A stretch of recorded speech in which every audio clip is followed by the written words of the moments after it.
Hello, my friends. Welcome to God Focus this morning. The title of today's episode, Worship, the Key to Access the Throne of Grace. What is worship? Isaiah chapter 6 tells us of a vision of the prophet Isaiah. For time's sake, I won't read it to you, but it's a beautiful chapter, and I suggest you read it when you get a chance.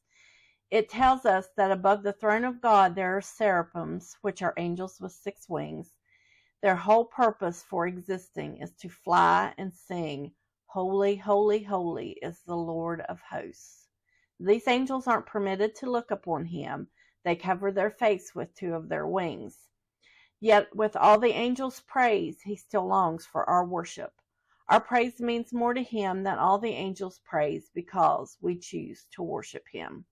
We are his blood-bought children. We have a free will to choose good or evil, right or wrong, and we choose every day to serve God.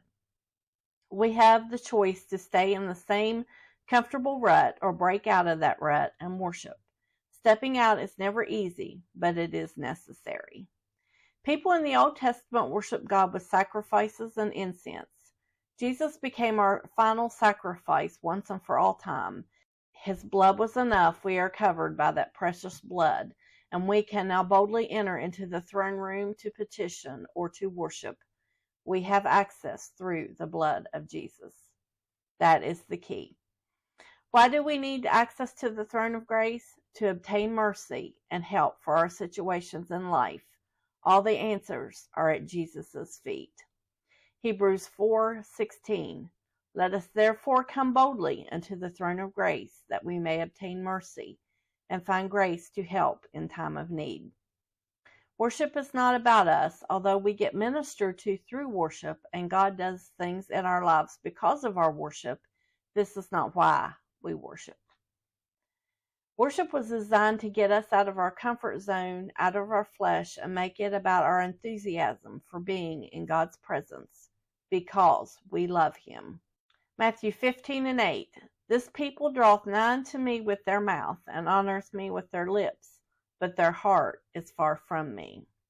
Jesus was quoting the prophet Isaiah, and the Pharisees and Sadducees had their rituals and their man-made laws. They didn't even know God when he was standing in front of them. They had never made a heart connection.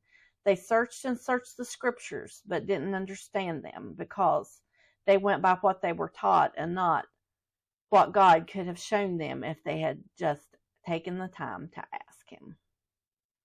Isaiah 29:13.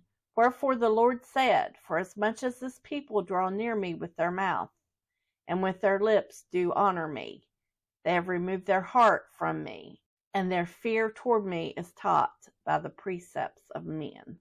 That perfectly explained the situation the religious people of Jesus' day was in. Worship is not about us, although we get ministered to through worship and God does things in our lives because of our worship. This is not why we do it. Worship was designed to get us out of our comfort zone, get us out of our flesh. We never want to be guilty of making God feel like we're just giving him lip service. He doesn't want empty words. He wants our hearts. Psalms 100, verse 2.